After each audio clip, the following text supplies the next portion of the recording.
Sometimes our mind can play tricks on us. Our brain actually, as I've discussed many times on this channel, can take us back to a time that maybe we thought we were over.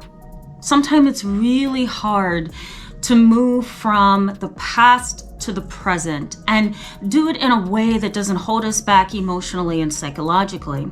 When you've had a traumatic childhood or you've had some kind of exposure to trauma over time, it's really hard for the brain to unlearn habits, learned behavior, and ways that your brain learns how to adapt, We are very creative and interesting individuals at the core of who we are biologically and neuroscientifically. We're not just what we appear to be on the outside, right? How we look, our eye color, our hair, our skin color, the tone of our voice, how we communicate with people. That's not all there is to us. If we had the ability to step inside of a machine, the inner workings of our body, our brain would shock you. It's amazing how our body adapts to trauma, how it works, how the brain functions, what happens in the brain at certain points in time in your life, and also what happens to your brain when you are exposed to a traumatic situation. It's extraordinary. So in today's video, I'm going to be talking about ways to tap into your survival resources. And I want to ask you the question, do you have them? But before we jump in, let me briefly introduce myself in case you are new. My name is Tamra, and I'm an internationally and board certified trauma therapist. I'm also licensed in mental health, and I specialize in treating children, teens, and families, as well as adults who are dealing with trauma. Let's go ahead and jump in. So I did a video a couple weeks ago on resilience, and a lot of you sent me messages through email and on my Twitter account and on my Instagram as well, asking if I would focus more on resilience. And I also just recently did a video on trauma in the body, and there was a very positive response to that video. So I figured this might also be a nice follow-up to both of those videos. We're going to talk about survival responses, and I want to highlight what those are and then get you kind of thinking about whether or not you have these particular survival skills in your life. Now, as we grow up, we develop survival resources. Basically, what I mean by that is we learn how to adapt to situations over time. We also learn how to function under stressful situations, under trauma, and we learn how to adapt if we have survival resources. That may be skills, behaviors, level of confidence, self-esteem, motivation, parents who validate us, support us, love us, show us compassion, display caring gestures. All of those things are known as survival resources. They are things that we can actually lean on when we are beginning to feel overwhelmed, when we are dealing with a stressor, when we are dealing with PTSD or family trauma or some other kind of a trauma. Those survival resources, which are developed over time through experience growing up, if we have those and we can rely on those, I think that it makes it a lot easier to deal with trauma. Now, survival resources can actually be either a negative or positive thing. So survival resources in a positive sense is everything that I just named. In a negative sense, you can develop survival resources in order to adapt and cope with trauma, family trauma, post-traumatic stress disorder, whatever it may be. And the negative survival resources that we sometimes develop in the face of trauma are things like we adapt to bad relationships and poor habits. We develop these habitual patterns of behavior that only kind of further traumatizes us. We may get into relationships that are unhealthy and abusive and toxic and not know how to get out of it. So we adapt psychologically and emotionally. You may say things like, you know what? He always, has struggled with anger. My dad struggled with anger. I think it's a man thing, You've probably heard that. If it's a man, he's probably going to say something like, as a way to survive and adapt, he's probably going to say something like, she came from a traumatic childhood. She's just really angry and really bossy and controls everything only because of her childhood. So I think I can forgive her. She's beautiful. We have good times together. That's rationalizing things, and it's kind of trying to adapt to a very unhealthy relationship that may even be abusive. So that's a negative survival resource. You've learned how to kind of rationalize, you've learned how to kind of make up for what you don't have, you compensate, right?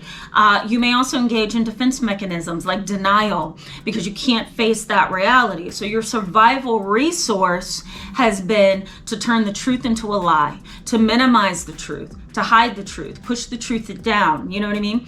To, be logical about it and rationalize it. That's kind of how you learned over time to survive. And that's a negative survival resource, okay? I think also self-criticism is another negative survival resource that you may develop. You may also develop negative self-talk. And also poor habitual strategies like self-harm and cutting, because that's the only way you've learned how to adapt to trauma. Taking your anger out on other people. Displacement is what it's called, right? Not being able to direct that anger to the person who traumatized you or to the situation, but you're displacing that onto somebody else. You're taking your anger out on your children, your wife, your husband, your family, your coworkers, right? So these are all survival resources, but they're unhealthy survival resources. You may be wondering though, how does this happen? Why do I have, if this is you, why do I have negative survival resources? Well, there's a couple of reasons why. We all have what's called procedural memory. And here's what happens. We are introduced to something in our lives growing up as children, right? We all have to learn how to ride a bike. We all have to learn how to swim, or most of us. We all have to learn how to do new things that we don't know how to do. Procedural memory helps us take our skills that we have learned in that particular situation and commit it to memory. An example of this would be, let's say you're a child or they don't know how to swim, you don't know how to swim. So what are you gonna do? You're probably gonna call the local pool and see if there's any swim classes. You're gonna go, or you're gonna send your child, and you're gonna be taught a series of skills for swimming, survival mechanisms, things like that. Your procedural memory takes information from that situation of learning that new skill of swimming, and it applies it to your memory. So it's kind of stored back there, and it's stored for later use. That's why if you learn a new language, or you learn how to ride a bike, or another example would be, you go to college for a certain degree and you learn certain skills to work in a particular field, that even though you may be aged, right? Or you may have left the field for a while, or you may have retired, you can go back to that situation and remember exactly what you need to remember.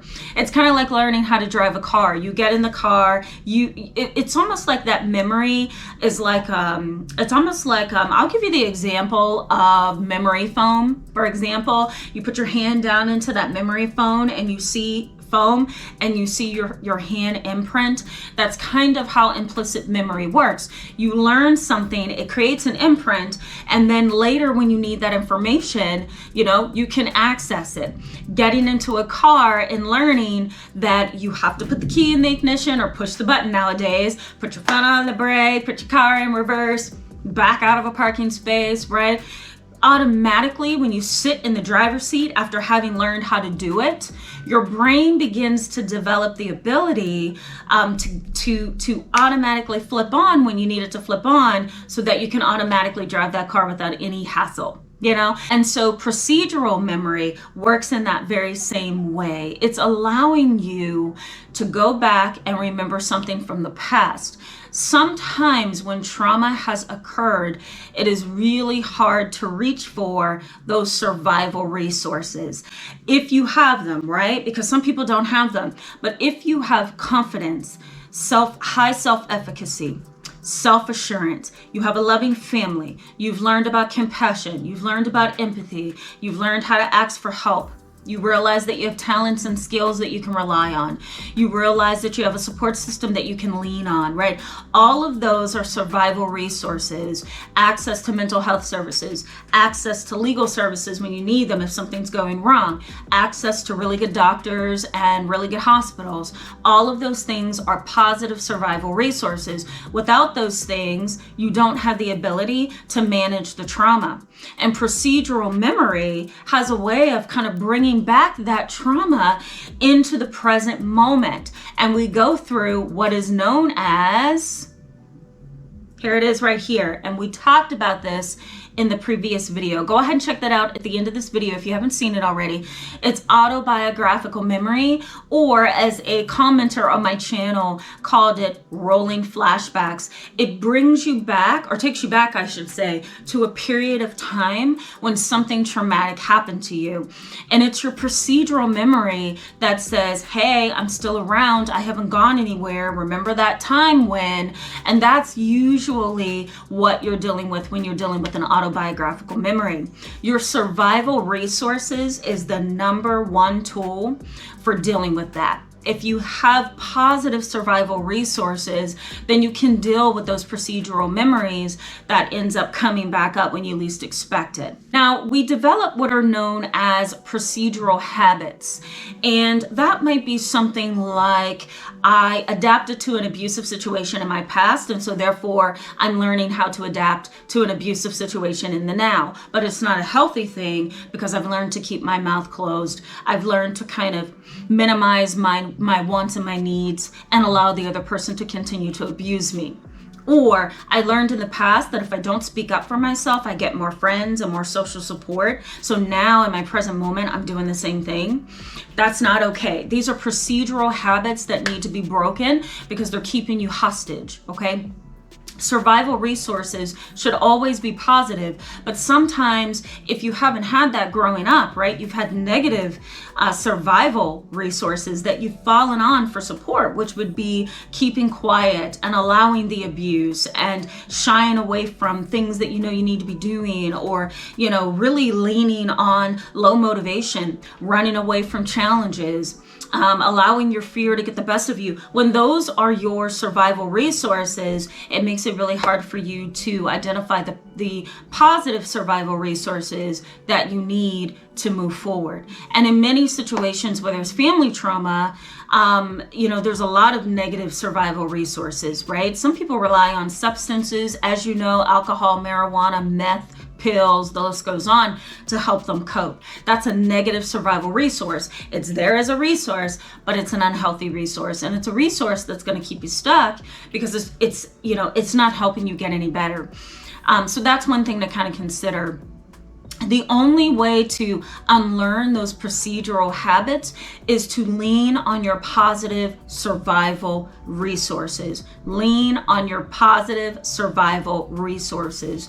You might need to build them if you don't have them. And so building those positive survival resources may consist of something like going to psychotherapy and building a healthy relationship, you know, going to dance classes and Zumba classes and losing weight, going to bed early at night and creating a positive and healthy routine, watching videos like mine or going to other channels and really getting some books and articles to learn about your symptoms, learn about how your mind works, learn about what trauma has done to you, engage in self-learning.